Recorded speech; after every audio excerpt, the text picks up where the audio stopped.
Muy buenos días, amados hermanos. Qué bendición poder estar compartiendo con ustedes en esta hermosa mañana de día domingo la bendita palabra del Señor. Vamos a ver en esta mañana el tema, el Señor de la plantación. Ahí en la primera carta de Corintios, en el capítulo 3, verso 6, dice la Escritura: yo planté, Apolos regó, pero el crecimiento lo ha dado Dios. Y aquí debemos nosotros aprender un principio fundamental que es el que vamos a estar aprendiendo en esta mañana. Que Cristo es el Señor de la plantación de las iglesias y tiene una visión para cada nueva iglesia. Por eso hoy que estamos trabajando con esta visión que Dios nos ha dado de hacer de cada casa una iglesia, de poder llevar a que cada miembro se convierta en un ministro que pueda llevar a cabo la visión, la gran comisión que el Señor nos ha dejado establecida en su bendita palabra. Pero aquí nosotros debemos entender algo, que es Cristo el que compró con su sangre la iglesia. Él la edifica, Él la estableció. Y nosotros solamente somos obreros para trabajar en su viña. Allí en el libro de Efesios, en la carta a los Efesios, el apóstol Pablo, escribiendo a los Efesios, establece esta enseñanza y dice allí: y sometió todas las cosas bajo sus pies, y lo dio por cabeza sobre todas las cosas a la iglesia, la cual es su cuerpo, la plenitud de aquel que todo lo llena en todo. Y aquí encontramos nosotros que el Señor es la cabeza, la iglesia es su cuerpo, la plenitud de aquel que todo lo llena en todo. En la carta a los Colosenses encontramos que dice aquí claramente, capítulo 1, verso 18, y Él es la cabeza del cuerpo, que es la iglesia. Y este es un principio fundamental que nosotros debemos establecer en el trabajo de toda iglesia. Por eso, ¿qué significa? Que Jesús es el Señor de la iglesia. ¿Qué significa? Que Él es el jefe, que Él es el director, que Él es el guía, Él es el que manda la obra, Él es el que pagó con su sangre y Él la compró en la cruz del Calvario. Por eso el deseo en mi corazón en esta mañana, que este principio pueda quedar grabado en el corazón de cada uno de nosotros para que nosotros podamos realizar la labor que el Señor nos ha encomendado a todos. ¿Qué es lo que desea Jesús? ¿Qué es lo que desea el Señor? Poder edificar una iglesia gloriosa. Allí en Efesios capítulo 5, en el verso 25, me encanta la expresión, cómo describe el apóstol Pablo. Y dice el verso 24, así que como la iglesia está sujeta a Cristo, así también las casadas lo estén a sus maridos. Maridos, amad a vuestras mujeres, así como Cristo amó a la iglesia y se entregó a sí mismo por ella. ¿Para qué? Para santificarla, habiéndola purificado en el lavamiento del agua por la palabra, a fin de presentársela a sí mismo una iglesia gloriosa, que no tuviese mancha, ni arruga, ni cosa semejante, sino que fuese santa y sin mancha. Es la iglesia de Él, es la iglesia de Cristo, una iglesia gloriosa, una iglesia sin mancha, ni arruga, ni cosa semejante, una iglesia santa, una iglesia donde Cristo es la cabeza. Por eso el Señor de la plantación tiene sueño para esta iglesia. Quiere que nosotros seamos parte de ese sueño. ¿Qué es lo que Él desea? Una de las cosas que Él nos ha encomendado es que vayamos y hagamos discípulos. Allí en Mateo encontramos nosotros en la Gran Comisión lo que Él nos está encomendando en el capítulo 28, verso 18. Y dice la Escritura aquí en Mateo, verso 18, verso 19. Por tanto, id y haced discípulos a todas las naciones, bautizándolos en el nombre del Padre y del Hijo y del Espíritu Santo. ¿Qué es lo que nos manda hacer? Hacer discípulos. Entonces, mis queridos hermanos, en este tiempo, usted y yo que hemos conocido de Cristo, que hemos nacido de nuevo, que somos parte de la iglesia del Señor, Él nos está mandando a ser discípulos. ¿Y cómo los hago? Bueno, el primer paso es que hay que irlos a buscar y presentarles al Señor de la plantación, presentarles al Señor Jesucristo. Hay mucha gente que anda vagando sin Cristo, sin esperanza, sin Dios en este mundo, ajenos de la vida de Dios. Y nosotros somos los que tenemos las buenas nuevas. Nosotros tenemos esa encomienda que el Señor nos ha dejado para llevar y presentarles la vida de Cristo. Y luego motivarlos a seguir las enseñanzas de Jesús, porque Él es el camino, la verdad y la vida. Y nadie viene al Padre si no es por medio de Él. Y luego ayudarles a crecer espiritualmente para que puedan llegar a poder aprender acerca de las enseñanzas de Jesús, a fin de perfeccionar a todos los santos para la obra del ministerio. Y luego enviarlos para que sean luz para otros que no conocen del Señor. Y luego dirigirlos para que se reproduzcan. Y en eso es lo que estamos trabajando. El Señor dijo, yo edificaré mi iglesia.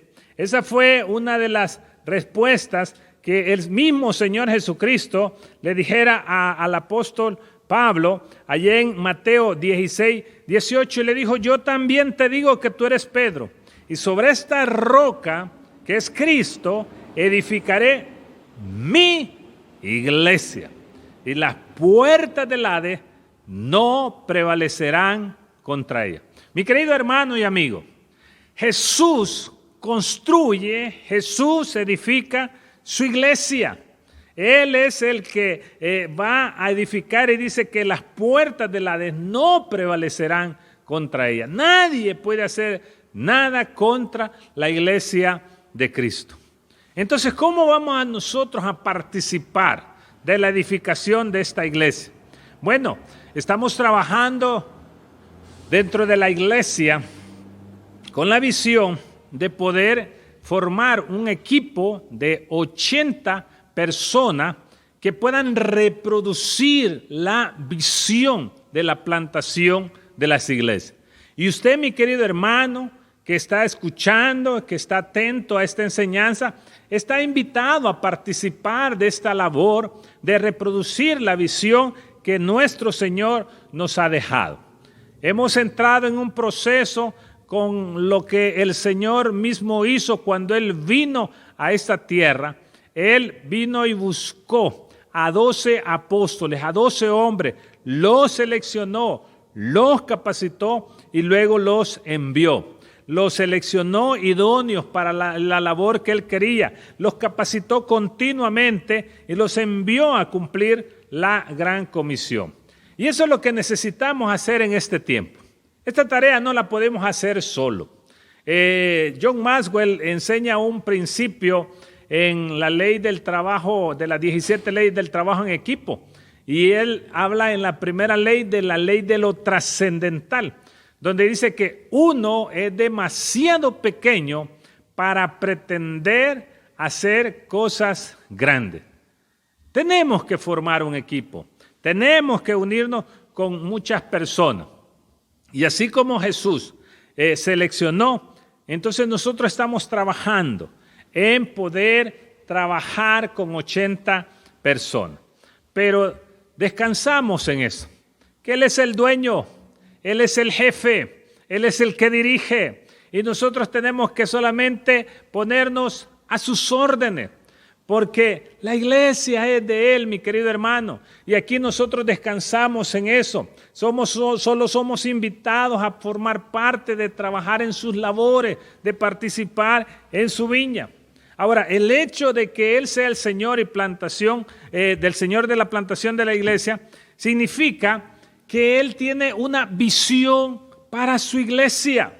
Él es el que dirige nuestros pasos. Él es el que nos guía. Y nosotros solo debemos orar para poder abrir los ojos de lo que el Señor nos quiere enseñar. Recuerdo ahí en Segunda de Reyes, donde Eliseo tenía un siervo que no podía ver el reino espiritual.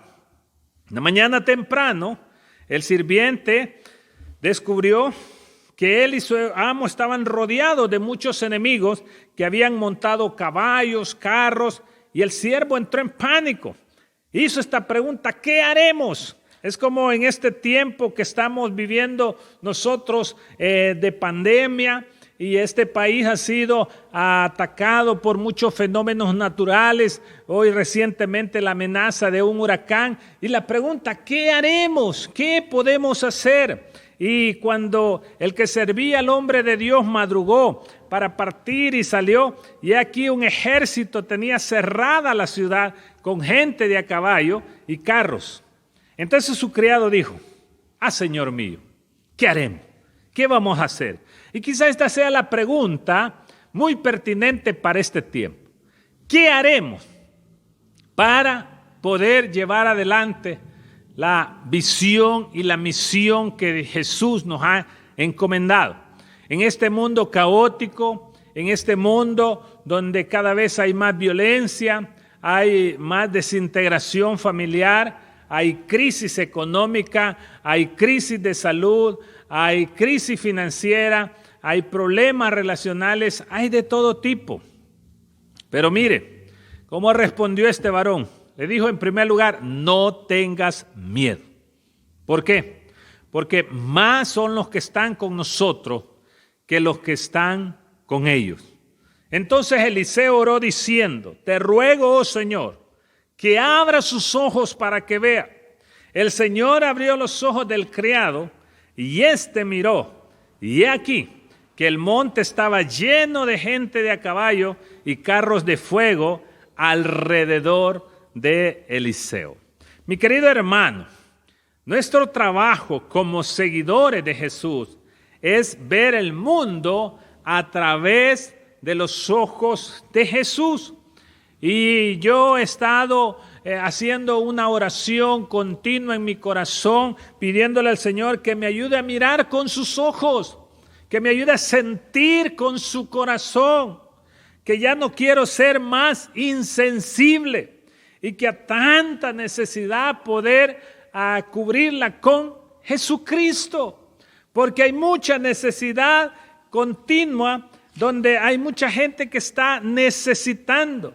Allá el apóstol Pablo, en el libro de Hechos 16, me encanta, porque es donde nosotros debemos entender que Él es el que nos guía. Él es el que tiene la visión. Pablo iba predicando y quería ir a Asia, pero el Espíritu no se lo permitió. Y luego dice allí la Escritura que llegaron a un lugar de Misia. Intentaron ir a Bitinia, pero el Espíritu no se lo permitió. En Hechos capítulo 16, en el verso 6, 7 y 8. Y pasando junto a Misia descendieron a Troas. Y allí en Troas, que es un puerto, allí se quedaron, esperando que sea Dios el que les guiara, esperando que Dios les diera la dirección.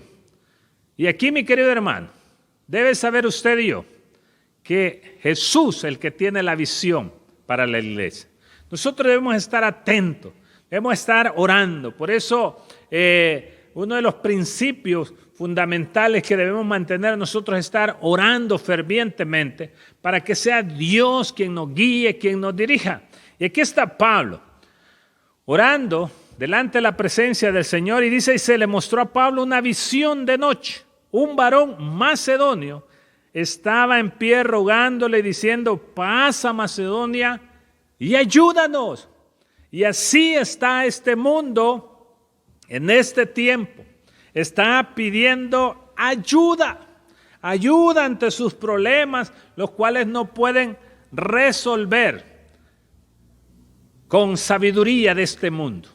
No pueden resolver con estrategias de este mundo. Ellos necesitan de un Salvador. Ellos necesitan de nuestro Señor Jesucristo. Por eso nuestra oración más importante cada mañana es pedirle que Él nos muestre lo que está haciendo en cada ciudad, en cada pueblo, en cada región y lo que está haciendo en la iglesia. El trabajo nuestro no es generar la visión. Como en su libro Reed Ware, de una iglesia con propósito, decía, nuestro trabajo no es crear la ola, sino es montarnos en la ola. Y las olas ya están.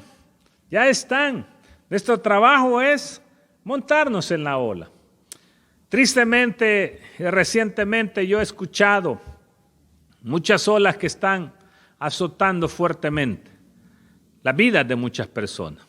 Olas de divorcio, niños abandonados, infidelidades, abusos, homicidios, religiosidad, apatía, indiferencia.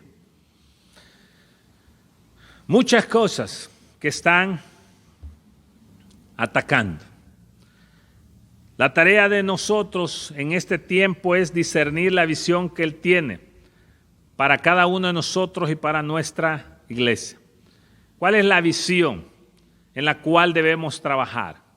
Como miembros de la Iglesia Bautista Sacamil, debemos actuar con amor hacia otros, empoderados, dispuestos a cumplir la gran comisión y poder llevar adelante esta labor. ¿Cuáles son los componentes de la visión de nuestro Señor Jesucristo? Número 1, Él quiere construir su iglesia, mi querido hermano. Allí en Mateo 16, 18, el pasaje que leímos anteriormente, es que Él dice, y sobre esta roca edificaré mi iglesia. La iglesia es el conjunto de todos los verdaderos creyentes, son las almas fieles a Cristo. No hay otros, somos todos nosotros, es usted y yo. No es un templo, no es un edificio, no es una localidad. Por eso la iglesia es un movimiento. Por eso la iglesia no se ha detenido. Aunque hayan pandemias, aunque hayan huracanes, jamás se va a poder detener. Es la iglesia. Allí en Mateo 18, 20 dice, porque donde están 2 o 3 congregados en mi nombre, ahí estoy yo en medio de ellos. Ahí está una iglesia. Usted en su casa puede comenzar, papá y mamá ya son 2. Y si hay un hijo ya son 3, ahí está el Señor presente. Y si hay un cuarto, ya hay un grupo, ahí está el Señor. Y por eso cuando Pablo escribía a las diferentes iglesias, las de Colosas, Corintios, siempre se dirigía a las iglesias en las casas. Y allí en Colosenses 4:15 dice, saludad a los hermanos que están en Laodicea, a Ninfas y a la iglesia que está en su casa. Quiera Dios que un día, mi querido hermano, su nombre esté allí. Saludad a la iglesia de fulano de tal que está en su casa. Ahí en 1 Corintios 16, 19 dice, os saludan a las iglesias de Asia, Aquila y Priscila, con la iglesia que está en su casa. Así trabajaron en la iglesia primitiva. Así comenzaron a desarrollar. No eran templos así como los que vemos ahorita, así grandes. Qué hermoso, qué bueno tener un lugar así. Pero es en las casas que comienza la iglesia. Ahora, es interesante, y Martín Lutero decía que hay dos tipos de iglesia, la iglesia visible y la iglesia invisible. Me gustó este pensamiento porque de pronto usted puede ver un grupo de mucha gente congregados y eso es lo que usted ve, pero probablemente eso que usted ve no sea la iglesia. ¿Por qué? Porque tal vez no estén trabajando en cumplir lo que Jesús ha mandado que se haga. Y está la iglesia invisible, es aquellos que tal vez no se miran, pero están pagando el precio, están llevando adelante el mensaje de salvación. Son aquellos hombres y mujeres que están continuamente predicando, compartiendo, alentando. Tal vez usted no los conoce, pero esos son la iglesia de Cristo, que tal vez no esperan reconocimiento, no esperan nombramiento, pero están haciendo la labor de llevar adelante el mensaje de salvación. Son los que espiritualmente pagan el precio. Hombres y mujeres dispuestos que están en las montañas, están en los cantones, están en los diferentes lugares. Por eso es hermoso la iglesia del Señor, porque es la única que puede penetrar hasta lo más recóndito de todo el mundo, de todo el país, en lugares que usted jamás espera. Ahí está la iglesia del Señor. Por eso ahí está Jesús edificando su iglesia. Y dice, Él quiere cumplir la gran comisión. ¿Cuál es esta? Es nuestra responsabilidad. Él dijo, toda potestad me es dada en el cielo y en la tierra. Por tanto, id y haced discípulos a todas las naciones. Dios nos está mandando a todo lugar, bautizándolos en el nombre del Padre, del Hijo y del Espíritu Santo, enseñándoles que guarden todas las cosas que los he mandado. Y la promesa del Señor, he aquí yo estoy con vosotros todos los días hasta el fin del mundo. ¿Cuál es el deseo de Dios? El deseo de Dios es que nadie perezca. Allá en la segunda carta de Pedro, en el capítulo 3, verso 9, dice que el Señor no retarda su promesa. Según algunos la tienen por tardanza, sino que es paciente para con nosotros, no queriendo que ninguno perezca, sino que todos procedan al arrepentimiento. Mi querido hermano, tú que me escuchas en esta hermosa mañana, debes entender esto. El deseo de Dios es que Él no quiere que nadie perezca. Y esto es porque a veces dicen, ¿por qué le pasan cosas malas a gente buena? ¿Por qué suceden estas tragedias? ¿Por qué estas muertes? ¿Por qué estos crímenes? Él no quiere que nadie perezca. Él quiere que todo mundo se salve. Y la causa de todo ser humano siempre ha sido el pecado. El pecado ha ensordecido a muchos para no oír el evangelio.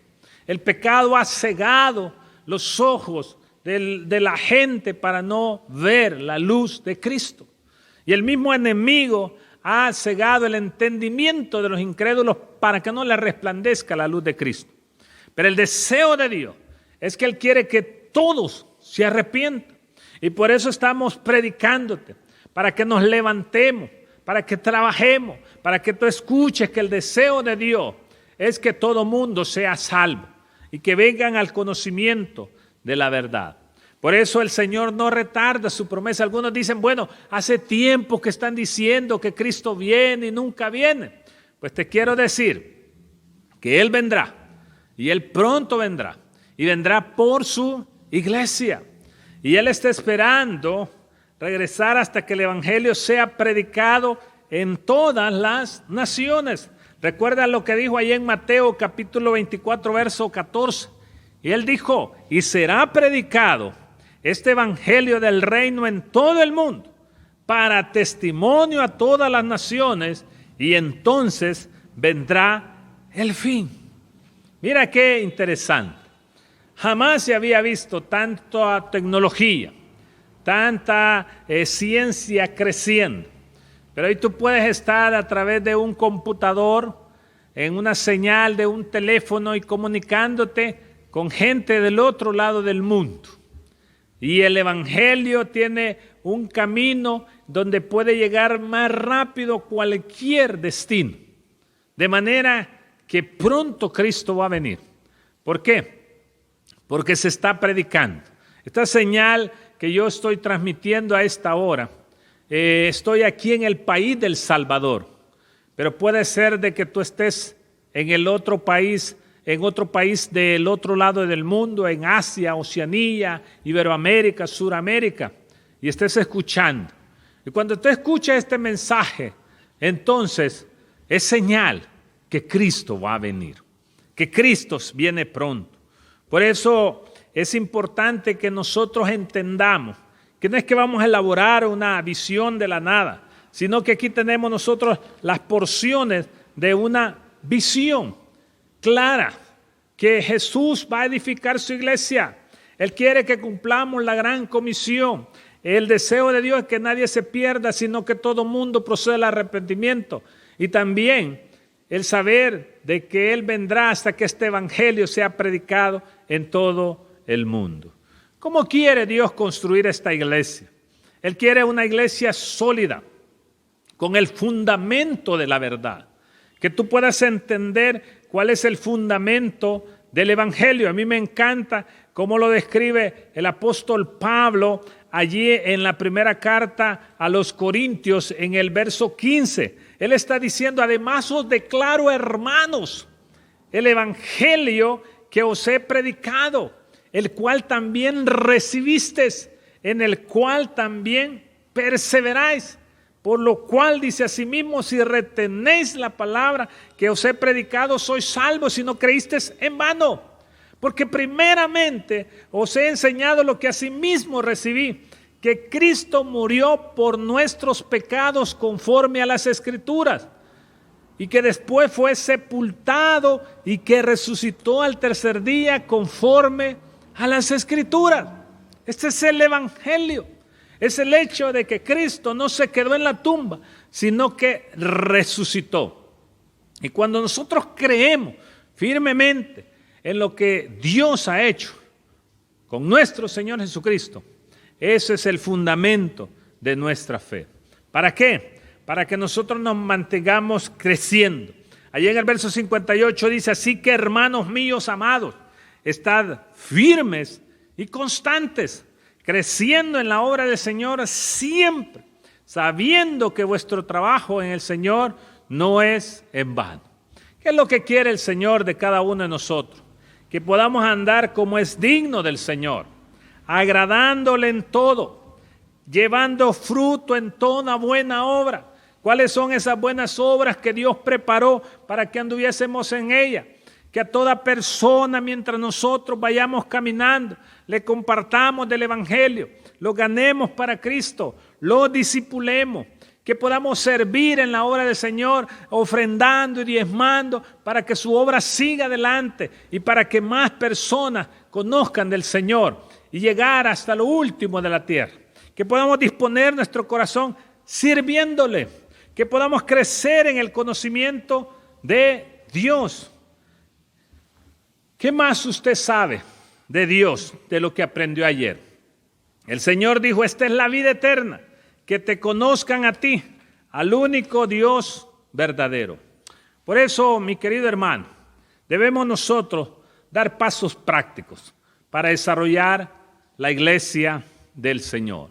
Y en esta iglesia estamos trabajando nosotros para aplicar este principio, que el Señor es la planta, el Señor Jesús es el Señor de la plantación de las iglesias.